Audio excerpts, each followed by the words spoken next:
जय हिंद दोस्तों, welcome back to our channel अपना I S P C S classes में आप सभी का स्वागत है। कैसे हैं आप सब? I hope everybody are good. दोस्तों आज हम लोग वन शॉट वीडियो है ये आपका, ये पॉलिटी का वन शॉट वीडियो जिसमें हम करेंगे क्योंकि रिवीजन करेंगे जो आपके आने वाली एग्ज़ाम जैसे 71 बीपीएससी के लिए बहुत ही ज़्यादा इंपॉर्टेंट होगा। ठीक है, साथ में आपका यूपी पीसीएस के लिए बहुत ही ज़्यादा इंपॉर्टेंट है। ठीक है, स्टेट पीसीएस के एग्ज़ाम्स के लिए काफ़ी ज़्यादा है और वनडे के लिए तो है ही है, तो यूपी ट्रिपल एससी वाले भी देख सकते हैं। ठीक है, क्योंकि आप देखेंगे कि इस तरीके के क्वेश्चन जो वन लाइनर टाइप के आते हैं, जो रिपीटेड होते हैं आपके इवन स्टेट पीसीएस में, वो सारे एक जगह दिए हुए हैं। ठीक है, तो इसको एक जगह कंपाइल करके क्योंकि रिवीजन के माध्यम से हम इसको कराने जा रहे हैं, तो इसको देखते हैं भारतीय संविधान और राज्य व्यवस्था को। ठीक है, बहुत इंपॉर्टेंट टॉपिक है ये, तो चलिए स्टार्ट करते हैं। All the topics are mention here, so let us move this. सबसे पहले देखते हैं जो भारतीय संविधान है और राज्य व्यवस्था में आपका आता है कैसे भारत का जो संवैधानिक विकास हुआ था। ठीक है, किस तरीके से जो कंपनी था, कंपनी का जो रूल था, कैसे कंपनी का जो रूल एक एडमिनिस्ट्रेटिव रूल बन गया। ठीक है, जैसे एक कंपनी आई थी भारत में और ये एक मात्र कंपनी थी और वो कंपनी कैसे एडमिनिस्ट्रेशन करने लगी, शासन कैसे करने लगी, वो सारी चीज़ों के माध्यम से हम देखेंगे। जितने भी एक्ट हैं, एक्ट से आप लोगों को पता है 1 से 2 क्वेश्चन एवरी ईयर्स पूछता ही है क्वेश्चन। तो आइए देखते हैं। सबसे पहला है आपका ईस्ट इंडिया कंपनी के शासनाधीन पारित हुआ जो भी अधिनियम है, जिसमें आपका रेगुलेटिंग एक्ट आ जाता है 1773 का। डेट बहुत जरूरी है, याद कर लीजिएगा। इस रेगुलेटिंग एक्ट में क्या हुआ था, कलकत्ता में उच्चतम न्यायालय की स्थापना और इसके जो प्रथम मुख्य न्यायाधीश कौन थे, एलिजा इम्पे। ठीक है, एलिजा इम्पे, इनका नाम याद रखेंगे। और बंगाल के गवर्नर को बंगाल का गवर्नर जनरल में बदल दिया गया। बंगाल के जो गवर्नर थे, बंगाल के गवर्नर को बंगाल के गवर्नर जनरल में बदल दिया गया है। और सबसे पहले जो बंगाल के पहले गवर्नर जनरल जो थे वो कौन थे, वॉरेन हास्टिंग थे। याद रखिएगा, बहुत बार ये क्वेश्चन पूछा गया है। पिट्स इंडिया एक्ट आप देखेंगे 1784, पिट्स इंडिया एक्ट आपका 1784 में आया था और इसमें नियंत्रण परिषद की स्थापना किया गया था। उसके बाद देखेंगे चार्टर एक्ट है आपका, चार्टर एक्ट को देख लेंगे। जो इसमें मुख्य बिंदु है, चार्टर एक्ट में शिक्षा पर प्रति वर्ष 1 लाख रुपये खर्च करने का उपबंध किया गया चार्टर एक्ट के तहत। और कंपनी का जो व्यापारिक एकाधिकार को समाप्त कर दिया गया। ठीक है, जो कंपनी के जो एकाधिकार जो आपका संबंध था उसको ख़त्म कर दिया गया। और साथ में आप देखेंगे चाय और चीनी को छोड़कर ये सारी चीज़ें ख़त्म किए गए। अब हम नेक्स्ट देख लेते हैं, आपका आ जाता है कौन सा, चार्टर एक्ट ऑफ 1833। इसमें देखेंगे बंगाल के गवर्नर जनरल को संपूर्ण भारत का गवर्नर जनरल बनाया गया। तो बंगाल के गवर्नर जनरल को संपूर्ण भारत का गवर्नर जनरल बनाया गया। और प्रथम गवर्नर जनरल कौन थे, ये आपके देखें लॉर्ड विलियम बेंटिंक थे। ठीक है, और यहाँ पे हम लोगों ने देखा था वॉरेन हास्टिंग थे, ये बंगाल के गवर्नर जनरल थे। ठीक है, और यहाँ पे भारत का संपूर्ण भारत का गवर्नर जनरल बनाया गया किसको, लॉर्ड विलियम बेंटिंक को। ठीक है, अब हम आगे बढ़ते हैं। इसमें आपका देखते हैं आपका कौन सा, कंपनी की जो व्यवहारिक एकाधिकार था पूर्णतः समाप्त कर दी गई। पूरी रूप से जो कंपनी का जो अधिकार था उसको समाप्त कर दिया गया। और गवर्नर जनरल के जो परिषद में चौथे सदस्य के रूप में कानूनी सदस्यों को शामिल किया गया। इसमें जो पहले कौन थे, लॉर्ड मैकाले थे। और अब देख लेते हैं चार्टर एक्ट जो 1853 में आया था, उसको देख लेते हैं।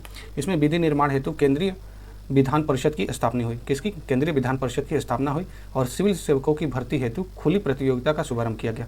ये किसमें, ये आप देखेंगे जो सिविल सर्विसेज का एग्जाम होता था, सिविल सर्विसेज का, उसमें खुली भर्ती जो रिक्रूटमेंट है ये होने लगा। ठीक है, अब हम इसमें देख लेते हैं नेक्स्ट वाला, भारत शासन अधिनियम 1858 में ये गवर्नर जनरल को भारत का वायसराय पद नाम बनाया गया। ठीक है, गवर्नर जनरल को भारत का वायसराय बनाया गया और भारत के राज्य सचिव पद का सृजन हुआ। भारत के राज्य सचिव पद का सृजन किया गया और भारत के शासन कंपनी से छीनकर सीधे ब्रिटिश शासन के अधीन चला गया। तो भारत का जो भी कंपनी का जो शासन था उसको छीनकर आप देखेंगे ब्रिटिश शासन के हाथों में चला गया। अब देख लेते हैं भारत परिषद अधिनियम 1861 में वायसराय को अध्यादेश जारी करने की शक्ति दे दी गई। जो ऑर्डिनेंस होता है ना, ऑर्डिनेंस जारी करने की शक्ति दे दी गई थी कब, 1861 वाला जो आपका अधिनियम था।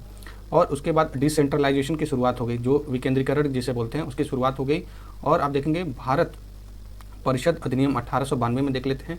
इसमें जब हम देखेंगे दोस्तों, भारत परिषद अधिनियम में देखेंगे 1892 में केंद्रीय विधान परिषद के भारतीय सदस्यों को वार्षिक बजट पर बहस करने और प्रश्न पूछने का अधिकार दिया गया।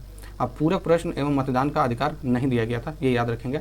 अगला है आपका भारत परिषद अधिनियम 1909 में। ठीक है, गवर्नमेंट ऑफ इंडिया एक्ट 1909 में, इसको मॉर्ले मिंटो सुधार अधिनियम के नाम से भी जाना जाता है।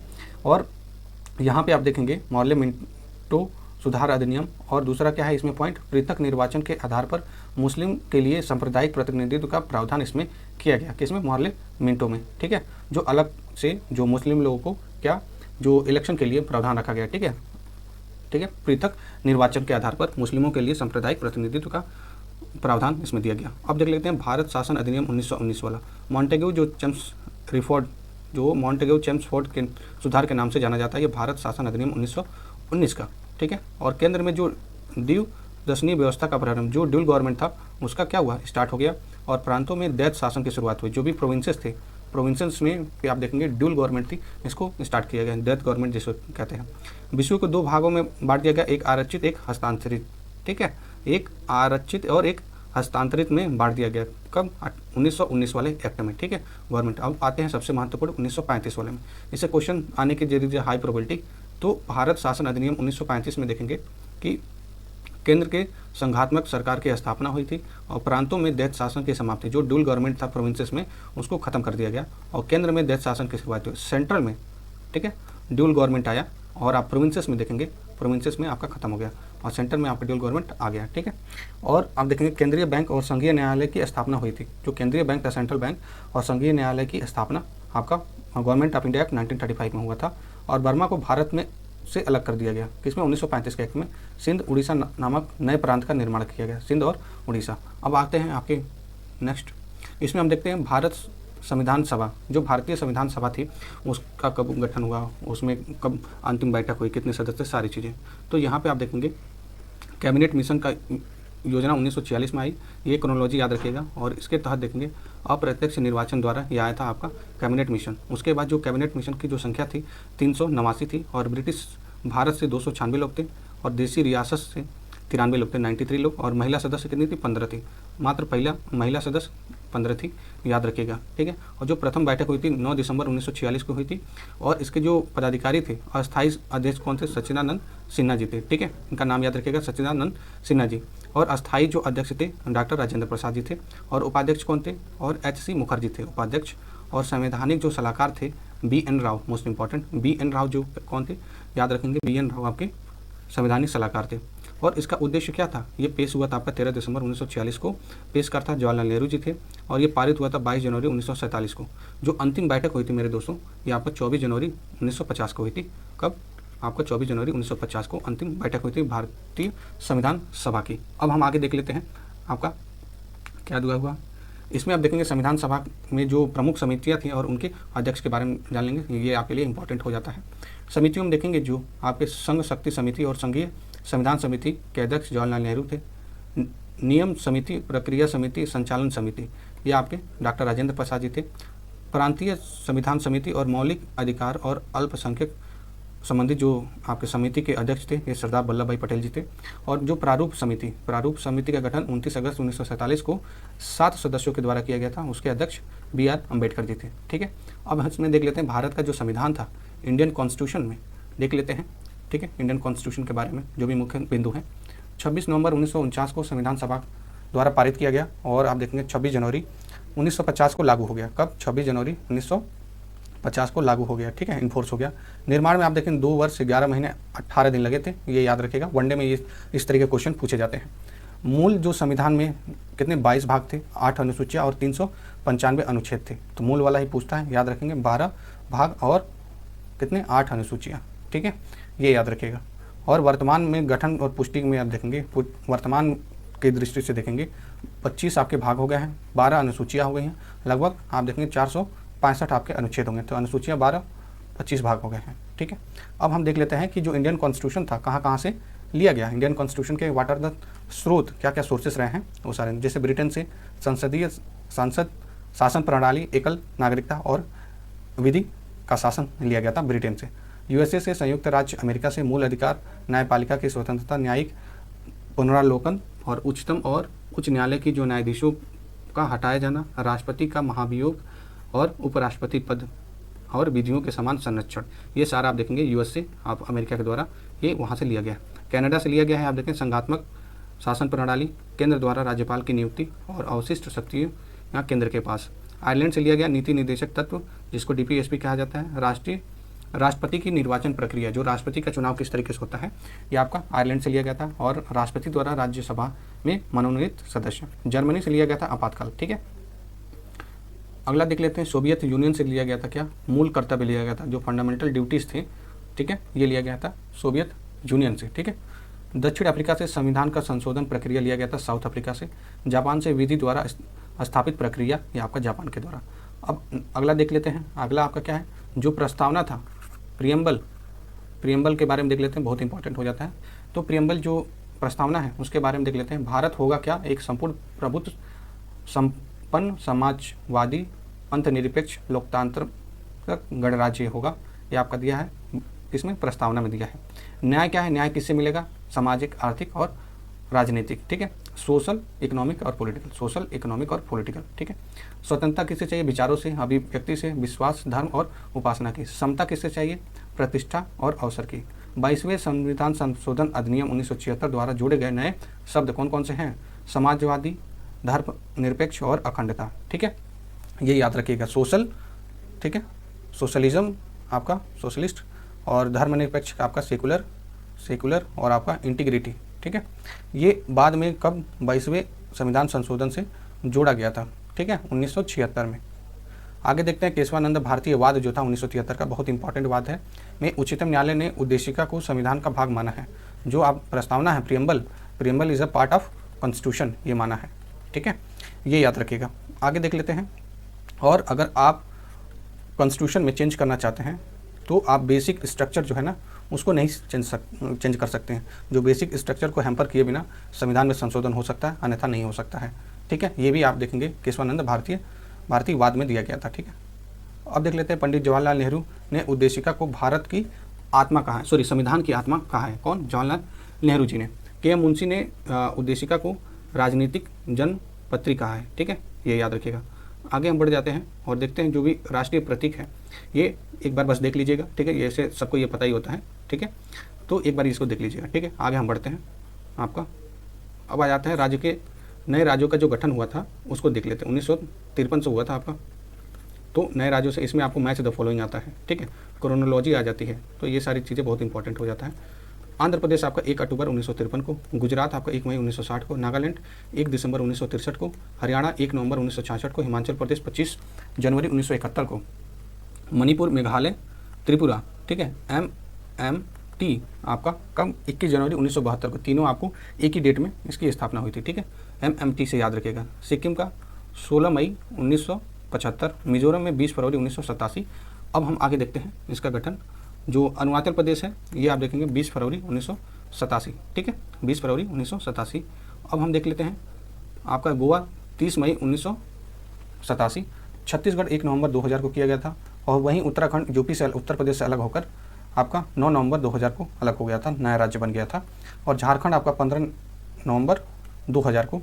ठीक है, तेलंगाना आपका 2 जून 2014 को हुआ था, ये अलग। ठीक है, आइए अब देख लेते हैं राज्य का गठन का महत्वपूर्ण जो भी तथ्य हैं उसको देख लेते हैं। भारत भाषा के आधार पर गठित पहला राज्य आंध्र प्रदेश 1953 का है। किसमें, भाषा के आधार पर, लैंग्वेज के आधार पर। ठीक है, राज्य का पुनर्गठन आयोग का गठन कब हुआ था, 1953 में हुआ था, और इसके अध्यक्ष फजल अली थे। ठीक है, राज्य पुनर्गठन आयोग का अध्यक्ष कौन थे, ये फजल अली थे, ये 1953 में हुआ था। और 2 अन्य सदस्य थे, क्या नाम था इनका, KM पानिकर और हृदयनाथ कुंजरू। ठीक है, उत्तर प्रदेश का गठन 24 जनवरी 1950 को हुआ था। कर्नाटक, केरल, मध्य प्रदेश और राजस्थान की स्थापना 1 नवंबर 1956 को हुई थी। आइए अब देख लेते हैं जो आपके फंडामेंटल राइट हैं। ठीक है, आपके मूल जो अधिकार हैं उसको देख लेते हैं। ये आपका RO में आया था दोस्तों। ठीक है, RO वाला जो री एग्जाम हुआ था 2023 वाला। ठीक है, अभी कुछ दिन पहले, तो ये आप देखेंगे इसमें पूछा था। ठीक है, तो सबसे पहले देखेंगे समता का जो अधिकार है अनुच्छेद 14 से 18 है। वही स्वतंत्रता का अधिकार आप देखेंगे अनुच्छेद 19 से क्या है 22 तक है। शोषण के विरुद्ध जो अधिकार है 19 आप देखेंगे अनुच्छेद 23 और 24 है। धर्म की जो स्वतंत्रता का अधिकार 25 से 28 है। संस्कृति और शिक्षा संबंधित अधिकार आपके 29 और 30 में दिए गए हैं। संवैधानिक उपचारों का जो अधिकार है 32 से 35 दिया गया है, बहुत इंपॉर्टेंट है, याद रखिएगा। आगे बढ़ते हैं दोस्तों, मूल अधिकार के जो महत्वपूर्ण तथ्य हैं उसको देख लेते हैं। आप देख लेते हैं दोस्तों, आपका जो मूल अधिकार है फंडामेंटल राइट जो है इसको देख लेते हैं। इसके जो महत्वपूर्ण तथ्य हैं उसको देख लेते हैं। जैसा कि आप लोगों को पता है कि 44वें संविधान संशोधन अधिनियम 1978 द्वारा संपत्ति का अधिकार जो राइट टू प्रॉपर्टी था, ठीक है, राइट टू प्रॉपर्टी का अधिकार को हटा दिया गया। ठीक है, मूल अधिकार से, फंडामेंटल राइट से हटाकर अनुच्छेद 300 क में यानी 300 ए में, ठीक है, आर्टिकल 300 ए में रख दिया गया है, ठीक है। और मूल अधिकार के संरक्षण हेतु अनुच्छेद 32 के तहत उच्चतम न्यायालय, ठीक है, कहाँ पे, उच्चतम न्यायालय, और अनुच्छेद 226 के तहत उच्च न्यायालय 5 प्रकार की रिट जारी कर सकता है, ठीक है, 5 प्रकार की रिट जारी कर सकता है। तो आप देखेंगे सुप्रीम कोर्ट के लिए आर्टिकल 32 है, वहीं हाई कोर्ट के लिए कितना है, 226 है। दोनों आर्टिकल याद रखिएगा। और इसमें 5 रिट होते हैं, ठीक है, देयर आर 5 रिट्स, ठीक है, जो 5 रिट के माध्यम से आप क्या कर सकते हैं, मूल अधिकारों के संरक्षण हेतु आप न्यायालय में जा सकते हैं। सुप्रीम कोर्ट में अनुच्छेद 32 के तहत जा सकते हैं और हाई कोर्ट में 226 के तहत जा सकते हैं, जिसमें आपके 5 रिट्स दिए हुए हैं। जिसमें पहला रिट क्या है, बंदी प्रत्यक्षीकरण है, और दूसरा है परमादेशी, और तीसरा आपका प्रतिषेध है, और अधिकार पृच्छा और उत्प्रेक्षण, ये आपके 5 है, ठीक है। एक है इसका आपका क्या हो जाता है, हैबियस कॉर्पस हो जाता है, दूसरा आपका सर्टिसरी हो जाती है, और आपका एक मैंडामस होता है, ठीक है, इंग्लिश में बता दे रहा हूँ, मैंडामस होता है, एक आपका रेस्ट्रिक्शंस होता है, ठीक है, एक 5वां आपका क्या होता है, मैंडामस, ये आपके हो गए मैंडामस कॉर्पस, हाँ, कॉवरेंटो, ठीक है, कॉवरेंटो, ये आपके 5 हो जाते हैं, ठीक है। अब देखेंगे राष्ट्रपति द्वारा आपातकालीन की जो उद्घोषणा के दौरान अनुच्छेद 19 में वर्णित मूल अधिकार स्वतः निलंबित हो जाते हैं। जितने भी मूल अधिकार हैं ना, फंडामेंटल राइट, वो आपके ख़त्म हो जाते हैं, ठीक है, ये याद रखिएगा। और अनुच्छेद 19 में वर्णित है ये सारी चीज़ें। और 358 जो है ना, राष्ट्रपति शासन के दौरान आपका ये जो अधिकार है, मूल अधिकार, वो आपके ख़त्म हो जाते हैं, ठीक है। अब हम आगे बढ़ते हैं और देखते हैं आपका राज्य के नीति निदेशक जो तत्व हैं, DPSP जिसे कहते हैं, directive principle of state policy. अगर स्टेट गवर्नमेंट कोई भी रूल्स बना रही है, रेगुलेशंस बना रही है, इसको ध्यान में रखते हुए बनाती है, ठीक है। और ये आप देखेंगे इट इज़ नॉट इन्फोर्सेबल, ठीक है, इन द कोर्ट, ठीक है, कोर्ट में ये इन्फोर्सेबल नहीं हो सकता है। It is only a direction of a state to किस तरीके का रूल्स आप ला सकते हैं। इसके संबंध में देखेंगे संविधान के भाग 4 और अनुच्छेद 36 से 51 में किया गया है, और यह गैरवाद योग्य है, ठीक है, ये क्या है, गैरवाद योग्य है, ठीक है। और आप देखेंगे अर्थात न्यायालय द्वारा इसे लागू नहीं किया जा सकता, it is not enforceable, okay. और इसका उद्देश्य लोक कल्याणकारी राज्य और सामाजिक आर्थिक लोकतंत्र की स्थापना करना, ठीक है, इसका उद्देश्य मात्र इतना ही है, ठीक है। अब इसमें देख लेते हैं आपका जो मूल जो कर्तव्य है, ये भाग 4 क अनुच्छेद 51 क में क्या क्या दिया हुआ है। स्वर्ण सिंह जो कमेटी आई थी, स्वर्ण सिंह समिति की सिफारिश के आधार पर 42वें संविधान संशोधन अधिनियम 1976 द्वारा क्या किया गया है, इसको जोड़ा गया है, किसको, फंडामेंटल DPSP को, ठीक है, DPSP को जोड़ा गया है, ठीक है। जिसमें आप देखेंगे 11वां जो मूल कर्तव्य है 86 संविधान संशोधन अधिनियम 2002 से जोड़ा गया है, और ये 6 से 14 वर्ष के बच्चों को, ठीक है, फ्री एजुकेशन की बात की गई है, ठीक है, शिक्षा, राइट टू एजुकेशन की बात की गई है। इसमें 6 से 14 वर्ष के बच्चों के लिए कौन से संविधान संशोधन, 86 संविधान संशोधन, ठीक है, कब आया था, 2002 में आया था, ठीक है। और इसमें जो प्रारंभ में जो मूल कर्तव्य देखेंगे मात्र 10 थे, जो 11वां था, अभी मैंने आप लोग को डील बताया मैंने कि ये राइट टू एजुकेशन की बात करता है, ठीक है। और 11वां जो है आपका 86 कॉन्स्टिट्यूशनल अमेंडमेंट एक्ट है, ठीक है, जो 2002 में आया था, ठीक है। अब देखते हैं भारत का राष्ट्रपति होता है, क्या होता है, देश का प्रथम नागरिक होता है, संघ की कार्यपालिका का प्रमुख होता है, तीनों सेनाओं का प्रधान सेनापति होता है, ये याद रखिएगा, ठीक है। ये सारी चीज़ें क्या दिया है, राष्ट्रपति भारत के लिए क्या क्या होते हैं, ठीक है। अगला हम देख लेते हैं जो आपका निर्वाचन, राष्ट्रपति जी के बारे में देख लेते हैं। राष्ट्रपति के बारे में जो आपके लिए बहुत इंपॉर्टेंट है, इसमें आप देखेंगे निर्वाचन मंडल द्वारा होता है, निर्वाचन मंडल द्वारा होता है। इसमें संसद के दोनों सदनों के निर्वाचित सदस्य, जो भी कैंडिडेट क्या हैं, जो इलेक्टेड कैंडिडेट हैं, ठीक है, निर्वाचित हैं, ठीक है, नॉमिनेटेड नहीं, निर्वाचित, और राज्य की विधानसभाओं के निर्वाचित सदस्य, ये दूसरे नंबर पे। दिल्ली और पुदुचेरी विधानसभा के निर्वाचित सदस्य, ये 3 जो कैटेगरी है, इसके माध्यम से आप क्या कर सकते हैं, प्रेसिडेंट को इलेक्ट कर सकते हैं, चूज़ कर सकते हैं, ठीक है। इसके माध्यम फर्स्ट पास द पोस्ट के माध्यम से सेलेक्ट किया जा सकता है, ठीक है। इसमें कोई भी नॉमिनेटेड नहीं रहता, ये याद रखिएगा, nominated members are not there in the election of the president, ठीक है, नॉमिनेटेड नहीं होते हैं। बट जब हटाएंगे, जब महाभियोग होता है, उस समय क्या किया जाता है, ये आपके जो नॉमिनेटेड भी होते हैं, ठीक है, ये याद रखिएगा। त्यागपत्र ये उपराष्ट्रपति जी को सौंपते हैं, और इनका जो अवधि होता है 5 वर्ष होता है। और इसके पहले क्या हो सकता है, इम्पीचमेंट हो सकता है मेरे दोस्तों, इम्पीचमेंट हो सकता है। और इम्पीचमेंट आपका आर्टिकल 61 में मेंशन किया गया है, ये याद रखिएगा, डायरेक्ट आर्टिकल्स भी पूछ लेता है। इनको महाभियोग के द्वारा हटाया जा सकता है। और भारत का नागरिक हो, क्या क्या योग्यता होती है ये देख लेते हैं। भारत का नागरिक होना चाहिए, 35 ईयर्स आपकी क्या होनी चाहिए, उम्र हो जानी चाहिए, और लोकसभा का सदस्य निर्वाचित होने के लिए योग्य हो। जो लोकसभा का सदस्य निर्वाचित होने के लिए योग्य हैं। और इनका जो शपथ, जो ओथ आप देखेंगे, ओथ आपका कौन दिलाता है? भारत के मुख्य न्यायाधीश, और उनकी जो अनुपस्थिति में उच्च न्यायालय के उपलब्ध वरिष्ठतम न्यायाधीश के समकक्ष होता है। अगर ये शपथ की बात करें तो आप देखेंगे भारत के मुख्य न्यायाधीश, जो आपके मुख्य न्यायाधीश होते हैं, वो कराते हैं। अगर उनकी अनुपस्थिति है तो उच्चतम न्यायालय के उपलब्ध में जो भी वरिष्ठ न्यायाधीश होगा वो कराएगा, ठीक है। और एक और फैक्ट की बात मैं बता दूं दोस्तों, जैसा कि आप लोगों को पता है, जो अनुसूची है, अनुसूची आपका जो तीसरा है, जिसमें आपका ओथ के बारे में बताया गया है, ठीक है, शपथ के बारे में बताया गया है, बट प्रेसिडेंट का ऐसा है कि प्रेसिडेंट का शपथ का डिस्कशन उसमें नहीं किया गया है, ठीक है। इसमें जो आपकी शेड्यूल 3 है। आगे हम देख लेते हैं आपका नेक्स्ट है आपका राष्ट्रपति पर महाभियोग, जो अनुच्छेद 61 है, जो मैंने बताया आप लोग को कैसे लाया जा सकता है। ये किसी भी सदन में लाया जा सकता है, ठीक है। एनी पार्लियामेंट के किसी भी सदस्य में, चाहे वो लोकसभा हो या राज्यसभा हो, दोनों में से किसी एक में लाया जा सकता है। पारित होगा दोनों सदनों में अलग अलग, ठीक है, अलग अलग दोनों सदनों में पारित होगा। कुछ सदस्य संख्या आपकी कितनी होनी चाहिए? बहुमत, कुल जो सदस्य संख्या होनी चाहिए 2/3 होनी चाहिए, बहुमत से पारित होना चाहिए। आइए अब हम देख लेते हैं आगे उपराष्ट्रपति जी के बारे में। अभी आप लोगों को पता ही होगा कि जो जगदीप धनखड़ जी थे, अपने जो उपराष्ट्रपति ये अपने पद से इस्तीफा दे दिया due to the health issues, ठीक है।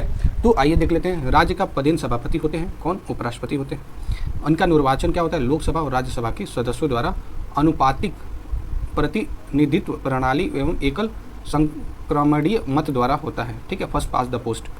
इनका जो शपथ है राष्ट्रपति जी दिलाते हैं और 5 वर्ष उनका कार्यकाल होता है। और इनकी जो योग्यता होती है वो क्या होनी चाहिए? भारत का नागरिक, जैसा कि प्रेसिडेंट में दिया गया है। 35 वर्ष की उम्र पूरी होनी चाहिए और राज्यसभा का सदस्य निर्वाचित होने के लिए योग्य होना चाहिए। जो प्रेसिडेंट का है सेम वही आप देखेंगे वाइस प्रेसिडेंट का है।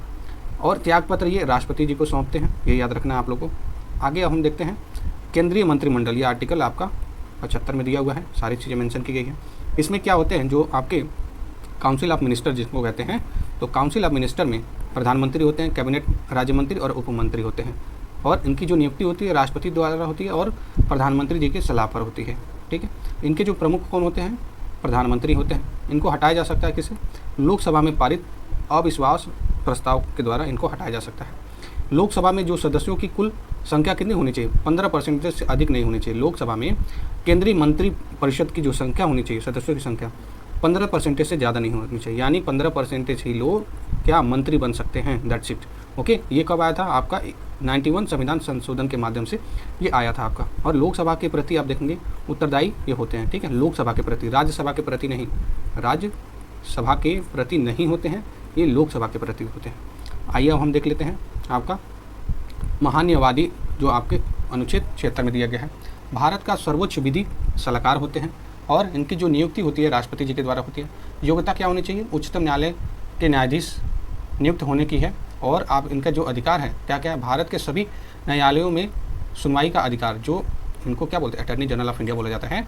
जितने भी भारत सरकार के जो सुनवाई होती है, जितने भी केसेस होते हैं, all the cases are deal by the attorney general of India, जो आपका अनुच्छेद 76 में दिया गया है। और संसद की कार्रवाई में भाग लेने का अधिकार होता है, लेकिन जो वोटिंग का जो राइट है, वोटिंग का राइट नहीं होता है दोस्तों, यह याद रखेंगे। लेकिन पार्लियामेंट में ये क्या कर सकते हैं? पार्ट ले सकते हैं, ओके। अब देख लेते हैं, इनका कार्यकाल 3 साल के लिए होता है सामान्यतः, और राष्ट्रपति के प्रसाद पर्यंत होते हैं। यानी इनके, इसका कहने का मतलब कि अटॉर्नी जनरल ऑफ इंडिया ये आपके राष्ट्रपति के ऊपर डिपेंड रहते हैं कि राष्ट्रपति जब चाहें तब ये हटा सकते हैं, ठीक है, ये याद रखिएगा, ओके। इनको बोला जाता है pleasure of the president, pleasure of president, ठीक है। तो प्लेजर ऑफ प्रेसिडेंट में कौन कौन आ जाते हैं? एक आपके अटॉर्नी जनरल आ जाते हैं, सिविल सर्वेंट आ जाते हैं और प्रधानमंत्री आ जाते हैं, ठीक है, ये याद रखिएगा, okay, pleasure of the president, okay. अब हम आगे बढ़ते हैं, आपका देख लेते हैं क्या मुख्य बिंदु है। आर्टिकल 148, ठीक है, नियंत्रक महालेखा जो परीक्षक होते हैं, इनकी जो नियुक्ति होती है राष्ट्रपति जी के द्वारा होती है। इनका कार्य क्या होता है? केंद्र और राज्य सरकारों के लेखों का क्या करना है? लेखा परीक्षण करना है, ठीक है। केंद्र और राज्य सरकार का जो भी ऑडिट होता है, ठीक है, ये सारे ऑडिट आप देखेंगे नियंत्रण महालेखा परीक्षक के द्वारा किया जाता है, ठीक है। आप ये रिपोर्ट सौंपते हैं किसको? राष्ट्रपति को सौंपते हैं रिपोर्ट, ठीक है, ये याद रखिएगा। और इनका कार्यकाल 6 वर्ष और 65 वर्ष की होती है, जो पहले सेवानिवृत्ति के बाद भारत और राज्य सरकार के अधीन किसी पद का पात्र नहीं, ठीक है। अगर ये लोग रिटायर हो जाते हैं तो भारत के किसी भी राज्य सरकार में, चाहे वो भारत सरकार में, ये काम नहीं कर सकते हैं, ठीक है, ये याद रखिएगा। अगला हम देख लेते हैं संसद के बारे में, बहुत इंपॉर्टेंट टॉपिक है आपका संसद। ओके, संसद के कौन कौन से अंग होते हैं, तीनों याद रखिएगा, राज्यसभा, लोकसभा और राष्ट्रपति। तो राज्यसभा आपका उच्च न्यायालय होता है और लोकसभा आपका निम्न। तो राज्यसभा के बारे में देख लेते हैं। राज्यसभा अनुच्छेद 80 में मेंशन किया गया है।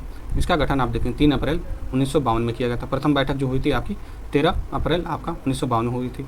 उच्च सदन आपका अस्थायी सदन होता है, ये आपका परमानेंट होता है दोस्तों, ठीक है। हर 2 साल में जो भी मेंबर होते हैं ना, एवरी 2 ईयर्स में मेंबर क्या होते हैं, बदलते रहते हैं। ये कभी भी क्या होता है, भंग नहीं होता है, ठीक है। उच्च सदन जो आपका राज्यसभा है वो भंग नहीं होता है। और सदस्यों की संख्या क्या होती है, निर्धारित आपका 250 है, लेकिन निर्वाचित आपके कितने हैं आपके 38 हैं और 12 आपके मनोनीत हैं, यानी नॉमिनेटेड हैं दोस्तों, ठीक है, नॉमिनेटेड हैं, ठीक है, ये याद रखिएगा। और वर्तमान में आप देखेंगे कितने हैं, 245 तो हैं सदस्य, और इसमें आपके 233 निर्वाचित हैं और 12 मनोनीत हैं, ये याद रखिएगा। अब देख लेते हैं सदस्य निर्वाचित होने की जो न्यूनतम आयु है 30 वर्ष होनी चाहिए। सदस्य का कार्यकाल 6 वर्ष होना चाहिए। पदेन सभापति देखेंगे उपराष्ट्रपति होते हैं, ठीक है, पदेन जो सभापति होते हैं उपराष्ट्रपति होते हैं, और 1/3 सदस्य प्रत्येक 2 वर्ष की समाप्ति पर सेवानिवृत्त। जो मैंने यहाँ पे बताया आपको 1/3 क्या हो जाते हैं, रिटायर हो जाते हैं एवरी 2 ईयर्स में। अब प्रथम जो सभापति कौन थे, डॉक्टर सर्वपल्ली राधाकृष्णन जी थे, ये याद रखिएगा। It is a most important, okay, याद रखिएगा। और डॉक्टर सर्वपल्ली राधाकृष्णन को ही 5 सितंबर को जो टीचर्स डे है भारत में, टीचर्स डे सेलिब्रेट किया जाता है। और आज खुशी की बात है, आज टीचर्स डे भी है, ठीक है, और आज मैं लेक्चर भी ले रहा हूँ। चलिए आगे बढ़ते हैं, लोकसभा के बारे में देख लेते हैं, जो अनुच्छेद 81 में दिया हुआ है। निम्न सदन है और स्थायी सदन है आपका। जो सदस्यों की संख्या कितनी है, निर्धारित की गई 550, 530 राज्य से और 20 क्या है, संघ राज्य क्षेत्र से, ठीक है, संघ राज्य क्षेत्र से, यूनियन टेरिटरी से कितने, 20, ये याद रखिएगा। वर्तमान में 543 हैं, जिसमें आप देखेंगे 524 क्या है, राज्य से हैं, 524 राज्य से हैं, लेकिन 19 आपके क्या हैं, यूटी से हैं, याद रखिएगा। वर्तमान में 19 है, लेकिन कितना है, यूटी से 20 होनी चाहिए। सदस्य निर्वाचित होने की जो न्यूनतम आयु है आपका 25 वर्ष होना चाहिए, ठीक है। अगर आपको एमएलए बनना है तो आपकी उम्र कितनी होनी चाहिए, आपका उम्र कितना होना चाहिए लोकसभा में, सॉरी एमएलए कह रहा हूँ, एमपी, ठीक है, मेंबर ऑफ पार्लियामेंट होता है ना मेरे दोस्तों। मेंबर ऑफ पार्लियामेंट में अगर आपको बनना है तो आपका उम्र आपका क्या होना चाहिए, 25 वर्ष होना चाहिए। 5 वर्ष का कार्यकाल होता है। प्रथम जो अधिवेशन होता है आपका 13 मई 1952 को होता है। प्रथम लोकसभा का अध्यक्ष गणेश वासुदेव मावलंकर है, और आप देखेंगे प्रथम महिला जो लोकसभा के अध्यक्ष मीरा कुमारी जी हैं। आगे हम देख लेते हैं दोनों सदनों की जो संयुक्त बैठक जो होती है आपका आर्टिकल 108 में दिया हुआ है, ठीक है, दोनों सदनों की संयुक्त बैठक, ठीक है, ये याद रखिएगा। ज्वाइंट सीटिंग जिसे बोला जाता है, ज्वाइंट सीटिंग आप देखेंगे 108 में दिया हुआ है दोस्तों। कारण क्या है, किसी विधेयक की दोनों सदनों के बीच मतभेद की जब स्थिति बनती है तो ज्वाइंट सीटिंग होता है, और इसकी जो आहुति होता है ये प्रेसिडेंट के द्वारा होता है, और अध्यक्षता कौन करता है, ये अध्यक्षता करने वाले लोकसभा के स्पीकर होते हैं मेरे दोस्तों, लोकसभा के स्पीकर होते हैं, जो कि कौन है, ओम बिरला जी हैं, ठीक है, ओम बिरला जी, ठीक है, याद रखिएगा। और विधेयक पारित होता है आपका साधारण बहुमत से पारित होता है। अगर नहीं बुलाया जा सकता है तो संविधान संशोधन विधेयक की दशा में, ठीक है। अब देखते हैं अब तक बुलाई गई है कितनी बार, 3 बार बुलाई गई है। अब देख लेते हैं आपका कौन और निर्णय कौन लेता है, ये से आपका जो धन विधेयक है आपका, जिसको मनी बिल कहते हैं दोस्तों, मनी बिल, ठीक है, इससे क्वेश्चन भी बनता है। ये आपके अनुच्छेद 110 में दिया गया है। और पेश कौन कहाँ से होता है, ये आपका लोकसभा से ही होगा, ठीक है, पेश किया जाता है। और आप देखेंगे राज्यसभा से रोक सकती है, लेकिन अधिकतम 14 दिन के लिए, और कुछ अमेंडमेंट के साथ कह सकती है कि आप अमेंडमेंट इसमें कर सकते हैं, ठीक है, वापस ये भेज सकती है राज्यसभा में, लेकिन 14 दिन के अंदर ही, ठीक है, 14 दिन के अंदर ही भेज सकते हैं। और इसमें अगर सपोज करिए कोई भी संशोधन नहीं करना है तो ऑटोमेटिकली आप देखेंगे क्या होता है दोस्तों, ये आपका राज्यसभा में पास हो जाता है, और इसका निर्णय कौन करता है, लोकसभा के अध्यक्ष करते हैं, ठीक है। मनी बिल में there is no right of, Rajya Sabha का कोई भी राइट नहीं होता है, ठीक है, बस कहने के लिए राइट है कि मतलब 14 दिन के अंदर ये क्या कर सकते हैं, रोक सकते हैं। वित्तीय समितियाँ जो होती है, वित्त समितियाँ, उसमें आपके देखेंगे प्रकलन जो समिति होती है आपके कुल सदस्य 30 होते हैं, केवल लोकसभा के होते हैं, ठीक है। लोक लेखा जो समिति होती है कुल सदस्य 22 होते हैं, जिसमें लोकसभा के 15 और राज्यसभा के 7 होते हैं। बहुत इंपॉर्टेंट ये है आपका। लोकसभा जो उपक्रम जो समिति होती है 22 होते हैं, और लोकसभा से आप देखेंगे कितने होते हैं, 15, और राज्यसभा से आप देखेंगे 7। केवल जो प्रकलन जो समिति है, एस्टिमेट जो समिति कहते हैं, एस्टिमेट कमेटी, ये आपका केवल इसमें 30 मेंबर होते हैं, और 30 के 30 मेंबर आपके लोकसभा के होंगे, ठीक है, याद रखिएगा। अगला देख लेते हैं आपका न्यायपालिका, देख लेते हैं। न्यायपालिका जो एकत्रित न्याय प्रणाली है जो अधीनस्थ न्यायालय आपका सबसे नीचे, बीच में आपका उच्च न्यायालय और सर्वोच्च न्यायालय आपका क्या होता है, सबसे ऊपर होता है, ठीक है, सुप्रीम कोर्ट। अब हम देख लेते हैं आगे आपका क्या है, उच्चतम और सर्वोच्च न्यायालय जो है आपका 124 में दिया गया है। इसका गठन 24 जनवरी 1950 को किया गया था। न्यायाधीशों की संख्या कितनी, 34 है, जिसमें आप देखेंगे 33 न्यायाधीश हैं और एक आपकी मुख्य न्यायाधीश हैं, ठीक है, चीफ जस्टिस ऑफ इंडिया, ठीक है। और इसमें आप देखेंगे न्यायाधीशों की जो सेवानिवृत्ति की उम्र होती है आपका देखेंगे 65 वर्ष होता है, ठीक है, 65 वर्ष। और वहीं आप देखेंगे हाई कोर्ट की कितनी होती है, हाई कोर्ट की होती है 62, और यही हाई कोर्ट के लोग आ जाते हैं इसमें सुप्रीम कोर्ट में, ठीक है, तो इनकी 65 हो जाती है। न्यायाधीश की नियुक्ति होने की जो क्या क्या एलिजिबिलिटी है, भारत का सर्वोच्च नागरिक होना चाहिए, उच्च न्यायालय ऐसे 2 या अधिक न्यायालयों में कम से कम 5 वर्ष का न्यायाधीश होना चाहिए, और उच्च न्यायालय में दोस्तों, उच्च न्यायालय और ऐसे 2 या 2 से अधिक न्यायालयों में कम से कम 10 वर्ष तक का क्या होना चाहिए, अधिवक्ता होना चाहिए, यानी एडवोकेट होना चाहिए 10 वर्षों तक। और राष्ट्रपति की राय में परंगत क्या होना चाहिए, विधिवेता होना चाहिए, यानी राष्ट्रपति की राय के अंदर होना चाहिए, ठीक है, ये एलिजिबिलिटी थी। अब देख लेते हैं जो न्यायाधीश की जो नियुक्ति होती है राष्ट्रपति जी के द्वारा होती है, ये कॉलेजियम की सिफारिश पे होता है, ठीक है। अब कॉलेजियम में कौन कौन शामिल होता है, भारत के मुख्य न्यायाधीश, चीफ जस्टिस ऑफ इंडिया और उच्चतम न्यायालय के 4 वरिष्ठतम न्यायाधीश होते हैं। राष्ट्रपति क्या करता है, ये न्यायाधीशों को शपथ दिलाते हैं और 2/3 बहुमत से क्या किया जा सकता है, न्यायाधीशों को हटाया जा सकता है 2/3 के बहुमत से। अब हम देख लेते हैं आपका आ जाता है उच्च न्यायालय, आ जाता है 214 में दिया गया है। उच्च न्यायालय की जो वर्तमान कुल कितनी संख्या है, 25 है। न्यायाधीशों की नियुक्ति आप देखेंगे राष्ट्रपति की कॉलेजियम की सिफारिश पर होता है। न्यायाधीशों को शपथ दिलाता है कौन, संबंधित राज्य का राज्यपाल दिलाता है, ठीक है। यहाँ सुप्रीम कोर्ट में CJI दिलाते हैं, प्रेसिडेंट दिलाते हैं, और वहाँ पे आप देखेंगे हाई कोर्ट में कौन, राज्यपाल, ठीक है। न्यायाधीश नियुक्ति होने की जो एलिजिबिलिटी है, भारत का नागरिक होना चाहिए, भारत के राज्य क्षेत्र में कम से कम 10 वर्ष तक न्यायिक पद पर क्या है, धारण कर चुका हो, और किसी उच्च न्यायालय का या किसी ऐसे 2 या अधिक न्यायालयों में लगातार कम से कम 10 वर्ष क्या होना चाहिए, 10 वर्ष क्या होना चाहिए, ऐसे 2 या 2 से अधिक न्यायालयों पर लगातार कम से कम 10 वर्ष इनकी क्या होनी चाहिए, एडवोकेट होना चाहिए, ठीक है, प्रैक्टिस होनी चाहिए। जो न्यायाधीशों की जो सेवानिवृत्ति है, मैंने बताया आप लोग को 62 वर्ष होनी चाहिए, ठीक है। और सिद्ध कदाचार और असमर्थता के आधार पर संसद के जो प्रत्येक सदन द्वारा विशेष बहुमत से पारित प्रस्ताव आप देखेंगे न्यायाधीश द्वारा हटाया जा सकता है। आइए अब अगला देख लेते हैं राज्यपाल के बारे में, गवर्नर के बारे में। राष्ट्रपति इनको नियुक्ति करते हैं, और आप देखेंगे 2 स्टेट के, एक मुख्य बात है, 2 स्टेट के एक ही गवर्नर हो सकते हैं, ये याद रखिएगा। पदावधि क्या होती है, राष्ट्रपति के प्रसाद पर्यंत, यानी ये भी क्या होते हैं, प्लेजर ऑफ द प्रेसिडेंट होते हैं, प्लेजर ऑफ द प्रेसिडेंट होते हैं, प्लेजर ऑफ द गवर्नर होते हैं, ठीक है, pleasure of the governor, okay. अब इनकी सामान्यतः 5 वर्ष होती है आपका इनकी कार्यकाल, और शपथ ग्रहण कराता है कौन, उच्च न्यायालय के मुख्य न्यायाधीश के समक्ष ये शपथ लेते हैं। और इनकी जो एलिजिबिलिटी क्या होती है, भारत का नागरिक होना चाहिए और 35 वर्ष की आयु पूर्ण कर चुके हों, ये ऐसा होना चाहिए। आइए अब देख लेते हैं आपका राज्य मंत्री परिषद देख लेते हैं। प्रमुख कौन होते हैं, मुख्यमंत्री होते हैं। नियुक्तिकर्ता और शपथदाता कौन होते हैं, ये आपके प्रेसिडेंट होते हैं। कार्यकाल राज्यपाल की जो प्रसाद दर्यंत के माध्यम से होता है, यानी राज्यपाल के द्वारा। कोई भी मंत्री बिना किसी सदन का सदस्य बने मंत्री रह सकता है, लेकिन अधिकतम 6 माह के बाद उसको इलेक्शन लड़ना पड़ेगा, जीतना पड़ेगा, ठीक है। तो आप देखें कोई भी मंत्री अगर बनता है तो उसे 6 माह तक मंत्री बन सकता है, बट उसे 6 माह के भीतर उसको क्या करना है, इलेक्शन लड़ना पड़ेगा, जीतना पड़ेगा। आकार देख सकते हैं, राज्य की जो विधानसभा सदस्यों की जो कुल संख्या का 15% होना चाहिए, किंतु 12 से कम नहीं है, ठीक है। अब 15% होना चाहिए। उसमें हम लोगों ने देखा था जो काउंसिल ऑफ मिनिस्टर होते हैं, इसमें भी आप देखें 15% होना चाहिए, और ये आपका 91 कॉन्स्टिट्यूशनल अमेंडमेंट के माध्यम से आया था, ये याद रखिएगा, ठीक है। इसमें आपके PM होते हैं, राज्य के मंत्री होते हैं, और आपके क्या होते हैं, कैबिनेट मिनिस्टर होते हैं। आगे हम देख लेते हैं आपका राज्य की महाधिवक्ता अनुच्छेद 165 देख लेते हैं। राज्य सरकार का सर्वोच्च जो विधिक सलाहकार और परिचय होता है ये, और कार्यकाल इनका राज्यपाल के प्रसाद दर्पयंत होता है, यानी प्लेजर ऑफ द प्रेसिडेंट होता है। प्लेजर ऑफ द गवर्नर पे ये होते हैं, ठीक है। नियुक्तिकर्ता कौन है, राज्यपाल है, और वही हटा भी सकते हैं, ठीक है। आइए अब देख लेते हैं राज्य विधानमंडल के अंग, जैसे आपका राज्यपाल हो गया, विधानसभा और विधान परिषद, ठीक है। विधानसभा आप देखेंगे जो सदस्यों की जो एलिजिबिलिटी है, भारत का नागरिक होना चाहिए, 25 वर्ष की आयु पूरा कर चुका हो। सीटों की संख्या कितनी होनी चाहिए, अधिकतम 500 सीटें होनी चाहिए और न्यूनतम 60 सीटें। और अपवाद में देखेंगे 32 सीटें केवल आपकी सिक्किम में है, गोवा में है, सिक्किम में कितने हैं, 32 हैं, गोवा और मिजोरम में आपके 40 हैं, ठीक है।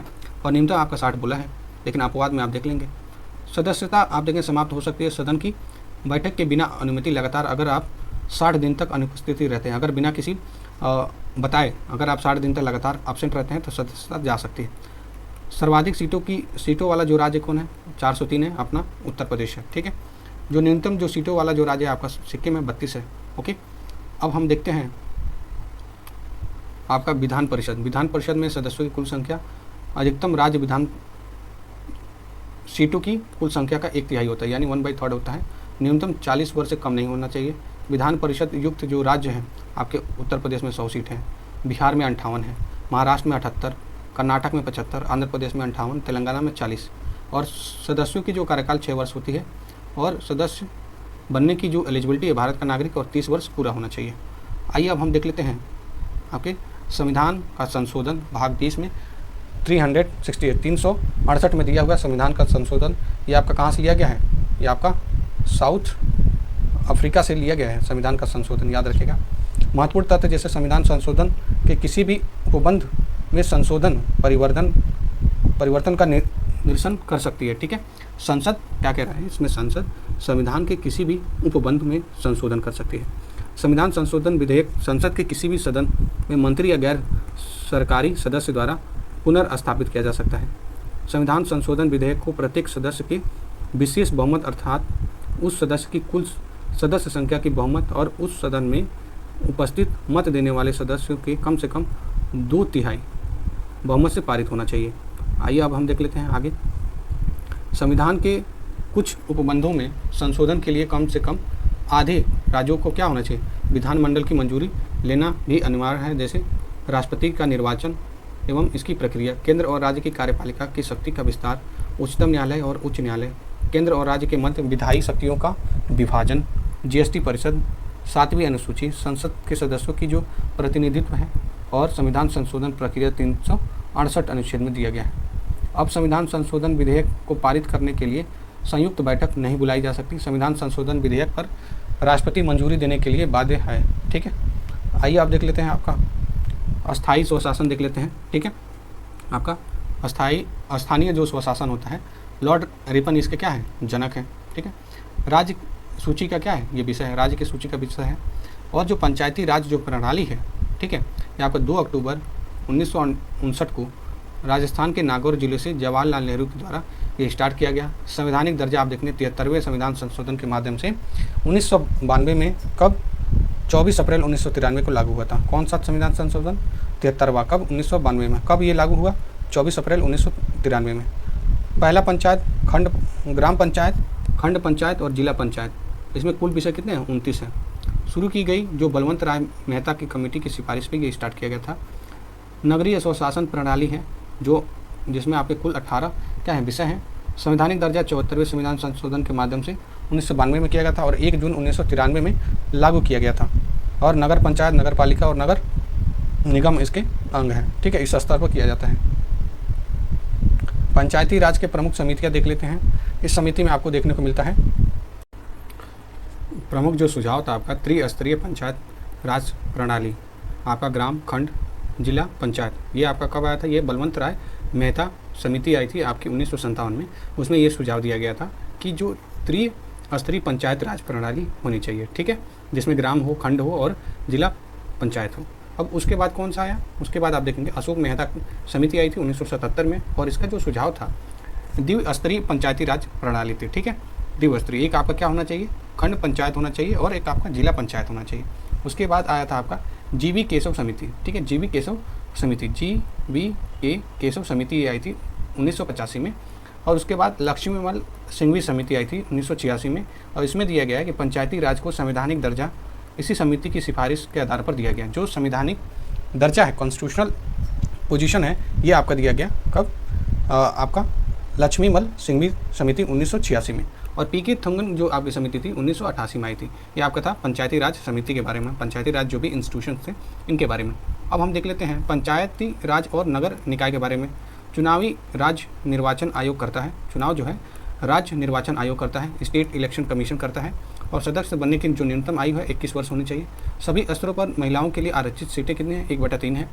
और कार्यकाल देखेंगे 5 वर्ष। वित्त की जो सिफारिश है, वित्त की सिफारिश राज्य वित्त आयोग करता है और रिक्त जो सीट पर पुनः जो चुनाव 6 माह के भीतर कराना आवश्यक है। अगर 6 माह के भीतर अगर कोई भी पोस्ट अगर आपका खाली रहता है तो 6 माह के भीतर उसको क्या करना है, चुनाव करवाकर उसको भरना है। वर्तमान में नागालैंड, मिजोरम, मेघालय में पंचायती राज संस्था नहीं है। कहाँ पे? नागालैंड, मिजोरम और आपका मेघालय। ठीक है, अब देख लेते हैं वित्त आयोग के बारे में, फाइनेंस कमीशन के बारे में, जो आर्टिकल 280 में दिया हुआ है।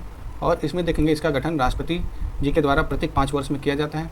कार्य सुझाव देना क्या होता है, इसमें आपका संघ राज्य के मध्य करों को बंटवारा करना, ये काम होता है किसका? फाइनेंस कमीशन का। ठीक है, ये आप देखेंगे 16 फाइनेंस कमीशन आपका आ चुका है। इसके जो अध्यक्ष अरविंद पंगारिया जी हैं। ठीक है, याद रखें अरविंद पंगारिया जी हैं, ये याद रखिएगा। और राज्य को अनुदान सहायता के संबंध में, अगर किसी स्टेट को अनुदान देना है तो उसके संबंध में भी आप देखेंगे फाइनेंस कमीशन क्या करता है, करों को बांटता है। ठीक है, अब देखते हैं इसकी जो संरचना, 1 अध्यक्ष और 4 क्या होते हैं, आपके सदस्य होते हैं। ठीक है, जो आप देखेंगे वित्त आयोग के पहले अध्यक्ष कौन थे? केसी नियोगी थे। 12वां आप देखेंगे कौन थे? डॉक्टर सी रंगारंजन थे। 13वां आपका देखेंगे डॉक्टर विजय केलकर थे। 14वां आपके डॉक्टर YV रेड्डी और 15वां NK सिंह और 16वां मैंने आप लोग को बता दिया अरविंद पंगारिया जी। राष्ट्रपति की सलाह पर ये देखें रिपोर्ट किसको सौंपता है? राष्ट्रपति को सौंपता है। और किसका? सलाह मानना ये बाध्यकारी नहीं होता, ये की सलाह माने। ठीक है, कौन? वित्त आयोग। आगे हम देख लेते हैं आपका निर्वाचन आयोग के बारे में, जो आर्टिकल 324 में दिया गया है। इसमें क्या है कि 61वें संविधान संशोधन अधिनियम 1988 के द्वारा जो 21 वर्ष जो आयु थी वोटिंग का, वो 18 वर्ष कर दिया गया। और जो विधिक अधिकार है मतदान का, जो क्या है, एक आपका विधिक अधिकार है, ये आपका फंडामेंटल राइट है दोस्तों। ठीक है, और उसके बाद क्या बना, आप देखेंगे मुख्य निर्वाचन आयुक्त। ठीक है, मुख्य निर्वाचन आयुक्त है और 2 निर्वाचन आयुक्तों को मिलाकर ये बना है, जिसमें आप देखेंगे जिनका जो कार्यकाल है 6 वर्ष होता है और 65 वर्ष में क्या होते हैं, रिटायर हो जाते हैं। राष्ट्रपति इनको चुनता है। ठीक है, नियुक्ति करता है। और पहला जो मुख्य निर्वाचन आयुक्त कौन थे? सुकुमार सेन थे। और प्रथम महिला मुख्य निर्वाचन आयुक्त आप देखेंगे VS रमा देवी। और वेतन भत्ते और अनुलाभ आप देखेंगे सर्वोच्च न्यायालय के न्यायाधीश के समान होता है। ठीक है, सर्वोच्च न्यायालय के न्यायाधीश के समान होता है। वही निर्वाचन आयोग जो है 324 आर्टिकल में दिया हुआ है, ये चुनाव कराता है किसका? राष्ट्रपति का, उपराष्ट्रपति का, लोकसभा, राज्यसभा का और विधानसभा और विधान परिषद का। ठीक है, आइए आप देख लेते हैं आपके आगे क्या दिया हुआ है। इसमें आप देखेंगे तो आपका 3 बार क्या है, 3 बार 1962 में, 1971 में, 1975 में आपातकालीन की घोषणा की गई थी। ठीक है, आपातकालीन के संबंध में हम लोग देख रहे हैं। तो ये 3 बार आपातकालीन किया गया था। कारण क्या बताया गया था? ये युद्ध, बाह्य आक्रमण और आप देखेंगे सशक्त आपका विद्रोह और आंतरिक अशांति के स्थान पर 44वें संशोधन को क्या कर दिया गया? प्रतिस्थापित कर दिया गया। जो सशक्त आपका विद्रोह है, ठीक है, उसको चेंज कर दिया गया और आंतरिक अशांति के स्थान पर इसको लाया गया। किसको? आर्म रिबेलियन जिसको कहते हैं, आर्म रिबेलियन को। ठीक है, लाया गया किसके? जो इंटरनल डिस्टर्बेंस था, इंटरनल डिस्टर्बेंस को आर्म रिबेलियन में लाकर कौन से 44वें संशोधन में, जो ये देखेंगे आपका आपातकालीन 352 आर्टिकल के अकॉर्डिंग होता है। और घोषणा करता कौन है? राष्ट्रपति और संघीय मंत्रिमंडल के लिखित प्रस्ताव पर होता है। पहले ऐसा नहीं था। ठीक है, आप देखेंगे पहले ऐसा नहीं था। 1975 के आसपास जब जो आप देखेंगे आपातकालीन लगाया गया था, उस समय आप डायरेक्ट प्रेसिडेंट लगा सकते थे। ठीक है, अगर आप PM बोलते हैं तो। ठीक है, तो उस समय इंदिरा गांधी जी ने बोला था, तो उस समय प्रधानमंत्री आई थिंक फारूक अब्दुल्ला, क्या नाम है उनका, ऐसा कुछ करके नाम है, इस समय याद नहीं आ रहा मुझे, तो उन्होंने लगा दिया था। उसके बाद आप देखें जब जनता पार्टी आई थी 44वें संशोधन के माध्यम से ये लेके आया कि राष्ट्रपति और संघीय मंत्रिमंडल जो भी काउंसिल ऑफ मिनिस्टर हैं इनको रिटर्न में देना होगा। ठीक है, अगर क्या लगाते हैं, अगर ये लगाते हैं आपातकालीन तो। ठीक है, वित्तीय आपातकाल आप देखेंगे आर्टिकल 360 के माध्यम से जो राष्ट्रपति का शासन है 356। कारण क्या है? राज्य के संवैधानिक तंत्र का जो अगर विफल हो जाता है तो राष्ट्रपति शासन लगता है। ठीक है, आपातकालीन का जो उद्घोषणा का संसद के द्वारा अनुमोदन किया जाता है, जिसमें राष्ट्रपति आपातकालीन की दशा में संसद के दोनों सदनों द्वारा विशेष बहुमत 1 माह के भीतर होता है।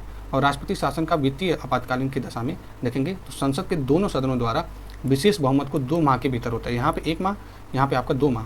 ठीक है, अब देख लेते हैं महत्वपूर्ण जो संविधान संशोधन है, एक नज़र में देख लेते हैं। इससे देखते हैं क्वेश्चन आपको आता है। जो पहला आपका संविधान संशोधन था 1951 में था। इसमें 9वीं अनुसूची जोड़ी गई थी, जिसमें भूमि सुधार, जो लैंड रिफॉर्म की बात करते हैं, लैंड रिफॉर्म, न्यायिक समीक्षा से संबंधित कानूनों को 9वीं अनुसूची में डाला गया। 21वां देख लेते हैं संशोधन 1967 में, जो सिंधी भाषा को 8वीं अनुसूची में यानी 15वीं भाषा का रूप दिया गया। ठीक है, अब हम देख लेते हैं आपका अगला 24वां संविधान संशोधन जो है आपका 1971 वाला। इसमें संसद को एक अधिकार दिया गया कि संविधान के किसी भी भाग मूल अधिकार में भी संशोधन कर सकती है। ठीक है, राष्ट्रपति संविधान संशोधन के विधेयक को मंजूरी देने के लिए क्या है, बाध्य है। ठीक है, 35वां संविधान संशोधन देख लेते हैं 1974 वाला। इसमें सिक्किम की सहयोगी राज्य बनाया गया, सिक्किम को सहयोगी राज्य बनाया गया। 36वां संशोधन देख लेते हैं 1975 वाला। इसमें सिक्किम को पूर्ण राज्य बना दिया गया। ठीक है, अब देख लेते हैं 42वां संशोधन अधिनियम 1976 वाला। प्रस्तावना में समाजवादी, धर्मनिरपेक्ष, अखंडता शब्द को क्या जोड़ा गया। ठीक है, मूल जो कर्तव्य को जोड़ा गया है इसमें भाग 4 को, और अनुच्छेद 51 को, नीति निर्देशक तत्व को भी जोड़ा गया है 42वां बहुत इंपॉर्टेंट है। ठीक है, सामान्य न्याय और निःशुल्क विधिक सहायता अनुच्छेद 39 में दिया गया है। ठीक है, ये याद रखिएगा। ओके, 39 क में दिया गया है। और उद्योगों के प्रबंध में कर्मचारियों का भाग लेना अनुच्छेद आपका 43 क में दिया गया है। आइए अब देख लेते हैं कुछ और हैं जो पर्यावरण के संरक्षण और संवर्धन और वन्य जीवों की रक्षा आप देखेंगे अनुच्छेद 48 क में दिया गया है। राष्ट्रपति को कैबिनेट की सलाह मानना बाध्यकारी है, ये आपका 42वां संविधान संशोधन में दिया गया है। लोकसभा और विधानसभा का कार्यकाल 5 से 6 बढ़ाकर कर दिया गया है। ठीक है, 5 से 6 बढ़ाकर कर दिया गया। जो लोकसभा का कार्यकाल कितना है 5, और विधानसभा का कार्यकाल आप देखेंगे 6 से बढ़ाकर कर दिया गया। 44वें संविधान संशोधन अधिनियम में देखेंगे तो आपको देखने को मिलता है इसमें कैबिनेट की सलाह पर एक बार जो पुनर्विचार के लिए भेजने की राष्ट्रपति को शक्ति, परंतु पुनर्विचार के बाद मानना बाध्यकारी है। ठीक है, अगर कैबिनेट की सलाह को एक बार पुनर्विचार भेजने के लिए राष्ट्रपति को शक्ति है, लेकिन पुनर्विचार के बाद वो बाध्यकारी हैं। लोकसभा विधानसभा का कार्यकाल पुनः 6 वर्ष से घटाकर 5 वर्ष कर दिया गया। ठीक है, यहाँ पे आप देखेंगे 42वें संविधान संशोधन में 5 से 6 बढ़ा दिया गया था। ठीक है, 1976 में जो आया था 42वां, और यहाँ पे फिर कितना 5 वर्ष कर दिया गया लोकसभा और राज्यसभा का। वहीं हम देखेंगे राष्ट्रपति आपातकाल के विषय में आंतरिक अशांति शब्द के स्थान पर सशक्त विद्रोह को जोड़ा गया। ठीक है, जो राष्ट्रपति कैबिनेट की लिखित सलाह पर ही आपातकालीन घोषणा की गई। जो कैबिनेट के साथ ही आपातकालीन आप देखेंगे इसका लगाया जा सकता है। ठीक है, ऐसे मौखिक नहीं लगा सकता है। राष्ट्रपति संपत्ति का अधिकार मूल अधिकारियों की सूची से हटाकर अनुच्छेद 300 क के अंतर्गत रखा गया है। ठीक है, और ये देखेंगे 52वां जो संविधान संशोधन है 1985 वाला 10वीं अनुसूची के रूप में दल बदल विरोधी कानून को जोड़ा गया है। ठीक है, दल बदल कानून जो एंटी डिफेक्शन लॉ होते हैं। ठीक है, 61वां आप देखेंगे संविधान संशोधन है 1989 का। इसमें आप देखेंगे लोकसभा और विधानसभा के मतदान का जो उम्र था 21 से घटाकर 18 वर्ष कर दी गई। ठीक है, 21 से घटाकर 18 वर्ष। ठीक है, ये याद रखिएगा। अब हम देख लेते हैं आपका क्या आता है आपका, अब देख लेते हैं आपका 69 संशोधन अधिनियम 1991 वाला। केंद्र शासित प्रदेश दिल्ली को राष्ट्रीय राजधानी क्षेत्र दिल्ली बनाया गया। कौन से 69 संशोधन। ठीक है, 1991 से। अब 70वां देख लेते हैं संशोधन 1992 में दिल्ली पुडुचेरी विधानसभा को निर्वाचित सदस्यों को राष्ट्रपति चुनाव के मतदान का अधिकार दिया गया। ठीक है, तो राष्ट्रपति के चुनाव का जो अधिकार है ये कौन से 70वां संविधान संशोधन के माध्यम से दिया गया। 71वां में संविधान संशोधन में देखेंगे 1992 में आई थी। कोंकणी, मणिपुर, नेपाली भाषा को 8वीं अनुसूची में रखा गया। ठीक है, 86वां आप देखेंगे संशोधन अधिनियम 2002 के माध्यम से देखेंगे 6 से 14 वर्ष के बच्चों को आर्टिकल 21 क से अनुच्छेद 21 क से जोड़ा गया है, जो निःशुल्क प्रारंभिक शिक्षा का प्रावधान दिया गया है। जो नीति निर्देशक जो सिद्धांत अनुच्छेद 45 का भी विषय वस्तु परिवर्तित करते हुए 6 वर्ष से कम आयु वाले बालकों के लिए प्रारंभिक बाल अवस्था देखरेख के लिए शिक्षा का उपलब्ध कराया गया है। जो मूल कर्तव्य 11 मूल कर्तव्यों के रूप में 6 से 14 वर्ष तक के बच्चों को शिक्षा सुविधा प्रदान करने का माता पिता का कर्तव्य जोड़ा गया है। ठीक है, कौन से 86। ठीक है, 86। 89 जो संशोधन अधिनियम 2003 वाले में क्या किया गया है, जो अनुसूचित जनजाति के लिए अलग अलग आयोग की गठन की स्थापना की गई। कौन से 89 वाले में। ठीक है, 91 संशोधन में देख लेते हैं 2003 वाले में केंद्रीय मंत्री परिषद का आकार लोकसभा के कुल सदस्यों के 15% से अधिक नहीं होनी चाहिए। ठीक है, राज्य मंत्री परिषद का विधानसभा की कुल सदस्य का 15% से अधिक नहीं होने चाहिए, किंतु न्यूनतम संख्या क्या है 12 से कम नहीं होगी। ठीक है, 12 से कम भी नहीं होगी संख्या। और 52वां 92 कॉन्स्टिट्यूशन अमेंडमेंट में 2003 में क्या किया गया, 8वीं अनुसूची में बोडो, डोंगरी, मैथिली, संथाली BDMS से करके याद रखिएगा, इसको 8वीं अनुसूची में रख दिया गया है। और 8वीं अनुसूची में जो पूरे भाषाओं को क्या कितनी हो गए हैं, ये हो गए हैं आपके 22। ठीक है, आप देखेंगे 22 आपके क्या हो गए हैं भाषा हो गए। ठीक है, अब देखते हैं आपका 92 संशोधन अधिनियम 2011 में देख लेते हैं, जो आपके सहकारी समितियों का संवैधानिक दर्जा प्रदान किया गया। 99 जो संशोधन अधिनियम 2014 में क्या किया गया है, कि जो उच्चतम न्यायालय एवं उच्च न्यायालय के न्यायाधीशों की नियुक्ति के लिए कोलिजियम प्रणाली के स्थान पर एनजेक, ठीक है, राष्ट्रीय न्यायिक नियुक्ति आयोग की व्यवस्था की गई और वर्ष 2015 में उच्चतम न्यायालय ने इसे असंवैधानिक ठहराते हुए रद्द कर दिया, अनकॉन्स्टिट्यूशनल इसको बना दिया, ठीक है, किसको, आपका जो एनजेक आया था दोस्तों, ठीक है, एनजेक को। अब हम देख लेते हैं आपका 100 नंबर, ठीक है, 100 नंबर में आपका आया था 2015 में इंडिया और बांग्लादेश के मध्य भू भाग का हस्तांतरण था, ठीक है, कौन से 100 नंबर में। 101वां जो संशोधन था अधिनियम 2016 वाले में विभिन्न प्रत्यक्ष करों के स्थान पर आप देखेंगे देश भर में एक कर लाने की प्रणाली रखी गई जिसे जीएसटी कहते हैं। तो जीएसटी आपका 101, ठीक है, जीएसटी। अभी आप देखेंगे आज आई थिंक कल या परसों रिफॉर्म भी हुआ था जीएसटी में, और रिफॉर्म होने की वजह से आप देखें बहुत सारे सामान जो पहले से डिमांड थे अपोजिशन का वो सारा कम हो चुका है, ठीक है। 102 संशोधन अधिनियम 2018 राष्ट्रीय पिछड़ा वर्ग को संवैधानिक दर्जा दिया गया, नेशनल बैकवर्ड जो क्लासेस हैं उनको संवैधानिक दर्जा दिया गया था। अब हम देख लेते हैं दोस्तों आपके, वेट ए मिनट, 103 जो संविधान संशोधन है 2019 वाला, इसमें ईडब्ल्यूएस को 10% क्या किया गया, रिजर्वेशन प्रोवाइड किया गया on the basis of what, आर्थिक रूप से कमजोर लोगों को। 104 में किया गया है, 2019 में किया गया था। ये देखेंगे लोकसभा और राज्यसभा की अनुसूचित जनजाति और जनजातियों के लिए जो सीट का आरक्षण को अगले 10 वर्ष के लिए बढ़ा दिया गया, यानी 2030 तक बढ़ा दिया गया। और जो लोकसभा और राज्यसभा में एंग्लो इंडियंस थे उनको रद्द कर दिया गया, जैसे आप लोगों को पता है कि एंग्लो इंडियंस भी थे, ठीक है, जो एक आपका 12 नॉमिनेशन था उसमें एंग्लो इंडियंस भी थे, ठीक है, उनको खत्म कर दिया गया, ठीक है। कौन से आर्टिकल अमेंडमेंट 104 के माध्यम से। 105 में क्या है, 2021 में आया था, जो आपका क्या है, राज्यों को सामाजिक और शैक्षणिक रूप से पिछड़े वर्ग की पहचान करने की सूची बनाने का अधिकार पुनः दिया गया है, और राज्य से यह अधिकार 102 संविधान संशोधन द्वारा छीन लिया गया था, ठीक है। अब हम देख लेते हैं आपके संविधान के भाग, ठीक है, जो संविधान के भाग देखेंगे कितने हैं आपके 22 हैं, और भाग से डायरेक्ट आप देखेंगे मैच द फॉलोइंग आता है, ठीक है, मैच करने के लिए आता है, ये याद रखिएगा। तो पहला है जो आपका भाग क्या है, संघ और उसके राज्य क्षेत्र, जो आपका 1 से 4 आर्टिकल तक है। दूसरा है नागरिकता आपका 5 से 11। तीसरा आपका मौलिक अधिकार 12 से 35 अनुच्छेद। और चौथा आपका क्या है, राज्य के नीति निर्देशक तत्व अनुच्छेद 36 से 51। 4 को है मौलिक कर्तव्य है अनुच्छेद 51 को में।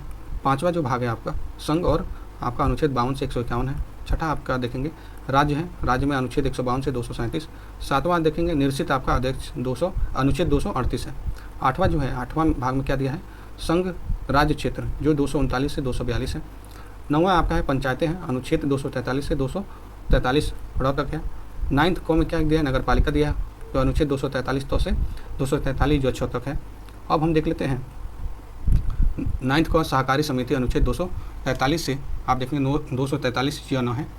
10वां जो है अनुसूचित और एवं जनजाति क्षेत्र जो अनुच्छेद 244 से 244 क तक दिया हुआ है, 10वें भाग में दिया हुआ है। 11वां भाग क्या है, संघ राज्यों के बीच में संबंध 245 से 263। 12वां जो है भाग वित्त संपत्ति समुदाय और वाद आपका 264 से 300 क तक दिया हुआ है। 12वें में भी जो राइट टू प्रॉपर्टी है इसको ला दिया गया था, ठीक है, फंडामेंटल राइट से हटाकर। 13वां आप देखेंगे भारत के राज्य क्षेत्र के भीतर व्यापार वाणिज्य एवं समागम 301 से 307 तक। 14वां है वाणिज्य और समागम संघ और राज्य के अधीन सेवाएं जो है आपके अनुच्छेद 308 से 323 तक। 14 का आपका है अधिकरण है जो अनुच्छेद 323 से लेकर 323 ख तक है, क से ख तक। 15 है निर्वाचन है जो आपका इलेक्शन 324 से 329 तक। 16वां आपका कुछ वर्गों के संबंधों में विशेष उपबंध दिए हुए हैं, अनुच्छेद 330 से 342 क तक है। वहीं हम बात करेंगे कि आपका 17वां में राजभाषा दिया गया 343 से 351 तक। 18वां है आपातकालीन जो उपबंध है, ठीक है, इमरजेंसी आपका 352 से 360 है। 19वां में आपका देखें प्रकीर्ण दिया हुआ है जो आपके 361 से 367 है। 20वां आपका संविधान संशोधन है अनुच्छेद 368 है।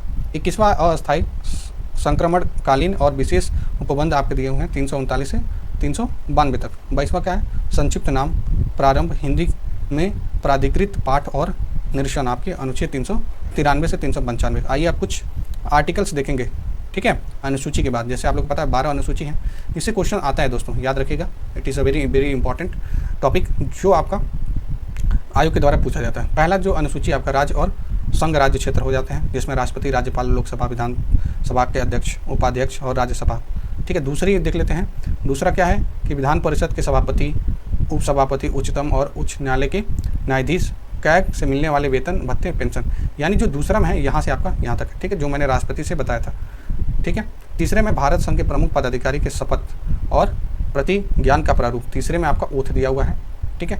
ओथ का जो मामला है प्रेसिडेंट का इसमें तीसरे में नहीं दिया रहता है, ठीक है। जो चौथा है राज्यसभा के स्थानों का आवंटन, ठीक है। पांचवा अनुसूची में अनुसूचित जनजाति के जो प्रशासन और नियंत्रण के बारे में उपबंध दिए गए हैं। छठा है असम, मेघालय, त्रिपुरा, मिजोरम, असम, मेघालय, त्रिपुरा और आपका मिजोरम, ठीक है। ये याद रखिएगा, आपका क्या है जनजातीय क्षेत्रों के प्रशासन के बारे में दिया गया है, एडमिनिस्ट्रेशन के बारे में, ठीक है। सातवां है संघ राज्य के बीच शक्तियों का विभाजन, संघ सूची और समवर्ती सूची। जैसे आपका क्या यूनियन है, आपका एक स्टेट है और एक आपका कंकरेंट लिस्ट होता है, तीनों लिस्ट का विभाजन 7वें में दिया गया है। 8वें भाषाएं हैं जो आपकी कुल 22वें को मान्यता दिया गया है। आप देखेंगे 9वां क्या है, कुछ अधिनियमों और विनियमों का क्या किया गया, विधि मान्यीकरण किया गया। 10वां में जो आपके दल परिवर्तन के आधार पर निहरता के बारे में उपबंध दिए गए हैं। 11वां आपका शक्ति प्राधिकरण और उत्तरदायित्व दिया गया है। 12वां आपका नगर पालिका आदि की शक्तियाँ और प्राधिकरण और उत्तरदायित्व दिया गया है। अब हम देख लेते हैं आपका भारतीय संविधान और महत्वपूर्ण अनुच्छेद देख लेते हैं, ठीक है। ये सारे देख लेते हैं जो भी आपके इंपॉर्टेंट हैं आर्टिकल्स, वो सारे। पहला आर्टिकल क्या है, संघ का नाम और राज्य क्षेत्र। अनुच्छेद 2 में क्या दिया है, राज्य का प्रवेश या स्थापना, ठीक है। तीसरे में दिया नए राज्य का निर्माण और वर्तमान राज्यों के क्षेत्र सीमाएं या नामों में परिवर्तन। अनुच्छेद 5वें में दिया गया है संविधान के प्रारंभ में नागरिकता। अनुच्छेद 12 में दिया गया है राज्य की भाषा परिभाषा दिया गया है। 14वें में दिया गया विधि के समक्ष समानता और आपकी विधियों का समान संरक्षण। अनुच्छेद 15 में धर्म, मूल वंश, जाति, लिंग, जन्म स्थान के आधार पर विभेद का क्या दिया गया, प्रतिषेध दिया गया। अनुच्छेद 16 में दिया गया है लोक नियोजन के अवसर की समता दिया गया है। 17 में आपको देखेंगे अप्रियता का अंत, जो अनटचेबिलिटी थी उसको खत्म कर दिया गया है। 18वें में जो आपका देखेंगे उपाधियों का अंत, जो एवोल्यूशन ऑफ टाइटल है, ठीक है, टाइटल का अंत दिया गया है। 19 देख लेते हैं वाक, जो स्वतंत्र आपके आदि विषयक कुछ अधिकारों का संरक्षण है, ठीक है, 19 में दिया हुआ है। आइए अब 20 में देख लेते हैं। 20 में क्या अपराधों के दोष सिद्धि के संबंध में संरक्षण दिया गया है। 21 में दिया गया प्राण और दैहिक स्वतंत्रता का संरक्षण, ठीक है, ठीक है। राइट टू आपका राइट टू लाइफ, ओके। अनुच्छेद 21 को में दिया है 6 से 14 वर्ष के आयु तक के बच्चों को निःशुल्क शिक्षा का अधिकार दिया गया है। 22वां आप देखेंगे अनुच्छेद में कुछ दशाओं में गिरफ्तारी और निर्देश से संरक्षण। 23 अनुच्छेद में आपका दिया गया है मानव दुर्व्यवहार और बलात्कार का क्या दिया गया है, प्रतिषेध दिया गया है। 24 अनुच्छेद 24 में क्या दिया गया, कारखानों में बालिकाओं के नियोजन का प्रतिषेध। जो आपका फैक्ट्री में जो बच्चे 18 साल से कम के बच्चे हैं जो काम करते हैं, वो उनके लिए ये सारे प्रावधान दिए गए हैं, ठीक है, जो आपके अनुच्छेद 24 में है, ठीक है। ये अनुच्छेद 25 में क्या है, अंतःकरण और धर्म के अबाध रूप से मानने, आचरण और प्रचार करने की जो स्वतंत्रता इसमें 25 में दी गई है, ठीक है। अब देख लेते हैं 29 में क्या दिया गया, अल्पसंख्यक वर्गों के हितों का संरक्षण। 30वां में शिक्षण संस्थानों की स्थापना और आपका प्रशासन करने का अल्पसंख्यक वर्गों का अधिकार। 32वें में संवैधानिक उपचारों का अधिकार, जिसमें 5 रिट्स दिए हुए हैं। 39 कॉ में दिया हुआ है आपका समान न्याय और निःशुल्क विधिक सहायता। 40 में दिया हुआ है ग्राम पंचायत की स्थापना का प्रावधान दिया गया है। 44वें में दिया गया है आपका यूसीसी, आपका समान जो सिविल संहिता है इसको लागू करने वाला उत्तराखंड पहला स्टेट बन गया है। 45वां क्या है, 6 वर्ष से कम आयु वाले बालकों के लिए प्रारंभिक बाल अवस्था की देखरेख के लिए शिक्षा का उपबंध। 48 में दिया गया कृषि और पशुपालन का संगठन दिया गया है। और 48 कॉ में क्या दिया गया है, पर्यावरण संरक्षण और संवर्धन तथा वन्य जीव की रक्षा, ये 48 कॉ में। अनुच्छेद 50 में क्या दिया है, कार्यपालिका का न्यायपालिका से पृथक्करण दिया गया है। आप देखेंगे 51 क्या है, अंतर्राष्ट्रीय शांति और सुरक्षा की अभिवृद्धि दिया गया है। 51 कॉ में दिया गया मूल कर्तव्य। और आप देखेंगे अनुच्छेद 52 में दिया गया भारत की एक राष्ट्रपति होगा, ठीक है, 52 में। 53 में संघ की जो कार्यपालिका की शक्ति और राष्ट्रपति में निहित होगा। और अनुच्छेद आप देखेंगे 58 में राष्ट्रपति पद की क्या होगी, राष्ट्रपति पद की योग्यता होगी। और 60 में राष्ट्रपति द्वारा शपथ का प्रतिज्ञान, जैसे मैंने बताया आप लोग को कि ओथ जो है ना, ये आपका जो 3rd शेड्यूल होता है, तीसरा अनुसूची में नहीं दिया रहता है राष्ट्रपति का, ये आर्टिकल 60 में दिया रहता है। 61 में क्या है, राष्ट्रपति का महाभियोग इम्पीचमेंट दिया गया है। 63 में क्या है कि भारत का एक उपराष्ट्रपति होगा। 64 में क्या है, उपराष्ट्रपति राज्यसभा का पदेन सभापति होगा 64 में। 72 में दिया गया है राष्ट्रपति की क्षमादान की शक्ति, ठीक है, जो भी क्षमादान है, ठीक है, वो आपका 72 में दिया गया है, ठीक है, पार्डनिंग पावर जिसे बोलते हैं ना, वो सारा दिया गया है। ठीक है, अगर किसी को मृत्यु दंड से पार्डन करना है तो राष्ट्रपति का अधिकार है आर्टिकल 72 के। 74 में क्या दिया गया है, राष्ट्रपति को सहायता और सलाह देने के लिए मंत्रिपरिषद। ठीक है, अब हम देख लेते हैं 75 क में दिया है कि प्रधानमंत्री नियुक्ति राष्ट्रपति करेगा और अन्य मंत्रियों की नियुक्ति राष्ट्रपति प्रधानमंत्री की सलाह पर करेगा। 76 में क्या दिया है, भारत के महान्यायवादी दिया गया है जो अटॉर्नी जनरल ऑफ इंडिया होते हैं। 78 में दिया गया संसद का गठन। 85 में दिया गया है संसद के सत्र और सत्रावसान और विघटन दिया गया है। अनुच्छेद 108 में कुछ दशाओं में दोनों सदनों की संयुक्त बैठक दिया गया है। अनुच्छेद 110 में दिया गया धन विधेयक की परिभाषा दी गई है। अनुच्छेद 111 में विधेयकों पर जो आपका राष्ट्रपति की अनुमति दी गई है। अनुच्छेद 112 में जो वार्षिक आप देखेंगे वित्तीय विवरण का बजट दिया गया है, जो आपका क्या होता है, एनुअल फाइनेंशियल स्टेटमेंट होता है ना, वो सारा आपका दिया गया है 112 में। ठीक है, 123 में आप देखेंगे ऑर्डिनेंस दिया हुआ है। ठीक है, अध्यादेश। 124 में दिया गया है उच्चतम न्यायालय की स्थापना और गठन। 129 में उच्चतम न्यायालय का अभिलेख और न्यायालय का होना दिया है 129 में। ठीक है, अब हम देख लेते हैं 137 में क्या दिया है, निर्णयों और आदेशों का उच्चतम न्यायालय क्या क्या करना है, पुनर्विलोकन करना है। अनुच्छेद 143 में उच्चतम न्यायालय के परामर्श करने की राष्ट्रपति को शक्ति। ठीक है, कि राष्ट्रपति को शक्ति दे सकता है कि उच्चतम न्यायालय से क्या कर सकते हैं, परामर्श ले सके। ठीक है, सलाह ले सके। अनुच्छेद 148 में दिया गया है कि नियंत्रण और महालेखा परीक्षक। 152 में राज्य के राज्यपाल और अनुच्छेद 155 में राज्यपाल की नियुक्ति दी गई है। 161 में राज्यपाल की क्षमता का शक्ति। 163 में राज्यपाल की सहायता और सलाह देना और 164A में क्या दिया है कि मुख्यमंत्री की नियुक्ति राज्यपाल करेगा और राज्य के और अन्य मंत्रियों की नियुक्ति राज्यपाल मुख्यमंत्री की सलाह पर करेगा। ठीक है, अब हम देख लेते हैं आपका दोस्तों कहाँ गया, वेट ए मिनट, हाँ, अनुच्छेद 243 ख में पंचायतों का आरक्षण। 243 झ में पंचायत की वित्तीय स्थिति और पुनर्विलोकन के लिए राज्य वित्त आयोग का गठन। अनुच्छेद 243 ट में पंचायत की निर्वाचन के लिए राज्य निर्वाचन आयोग। अनुच्छेद 243 थ में नगर पालिकाओं का गठन। अनुच्छेद 243 घ में जिला योजना के लिए समिति। अनुच्छेद 249 में राज्य सूची के विषय में संबंध में राष्ट्रीय हितों की विधि बनाने के संसद की शक्ति दी गई है। अनुच्छेद 253 में अंतर्राष्ट्रीय करों की प्रभावी करने के लिए विधान। 263 में आप देखेंगे राज्य अंतर्राज्य परिषद के संबंध में उपबंध दिया गया है। 266 में राज्य और भारत और राज्य के संचित निधियों और लोक लेखा दिया हुआ है। अनुच्छेद 267 में भारत की जो आकस्मिकता की नीति दी गई है। आप देखेंगे 279 में दिया गया है जीएसटी काउंसिल। ठीक है, 279 क में। 280 में वित्त आयोग। 300 में आप देखेंगे जो आपका क्या है, संपत्ति का अधिकार। ठीक है, 300 क में दिया है। 312 में अखिल भारतीय सेवाएं दिया गया है। ठीक है, सिविल सर्विसेज। और आप देखेंगे 315 में संघ एवं राज्य के लिए लोक सेवा आयोग। 323 क में दिया प्रशासनिक अधिकरण दिया गया है। अनुच्छेद 324 में निर्वाचन आयोग। 330 में लोकसभा में अनुसूचित जाति अनुसूचित जनजाति के लिए सीटों का आरक्षण दिया गया है। 332 में राज्यों की विधानसभाओं में अनुसूचित जातियों और जनजातियों के लिए सीटों का आरक्षण दिया गया है। अनुच्छेद 338 में राष्ट्रीय अनुसूचित जाति का आयोग और अनुच्छेद 338 क में राष्ट्रीय अनुसूचित जनजाति का आयोग। बहुत इंपॉर्टेंट है, याद रखिएगा। 338 क में पिछड़े वर्गों के लिए राष्ट्रीय आयोग। ठीक है, ये याद रखिएगा। 338 क और ख। ठीक है, अब देख लेते हैं 343 में क्या दिया गया। संघ की जो राज्य भाषा हिंदी और लिपि क्या है, देवनागरी होगी। ठीक है, संघ की। और अनुच्छेद 350 क में प्राथमिक स्तर पर मातृ भाषा में शिक्षा की सुविधाएं। 352 में आप देखेंगे राष्ट्रीय आपात की घोषणा युद्ध और बाह्य आक्रमण के सशक्त विद्रोह के कारण। 356 में राज्यों में संवैधानिक तंत्र के विफल हो जाने की दशा को राष्ट्रपति शासन का उपबंध दिया गया है। अनुच्छेद 360 में वित्तीय आपातकाल दिया गया है। अनुच्छेद 368 में संसद की जो संविधान का संशोधन करने की शक्ति की प्रक्रिया इसमें दी गई है। दोस्तों यहाँ पे आप देखेंगे आपका क्या हो गया, आपका पॉलिटी। ठीक है, भारत की राज्य व्यवस्था और पॉलिटी आपका क्या हो गया, कंप्लीट हो गया। ठीक है दोस्तों, and if you like this platform please do subscribe to our channel. Thank you, Jai Hind, take care.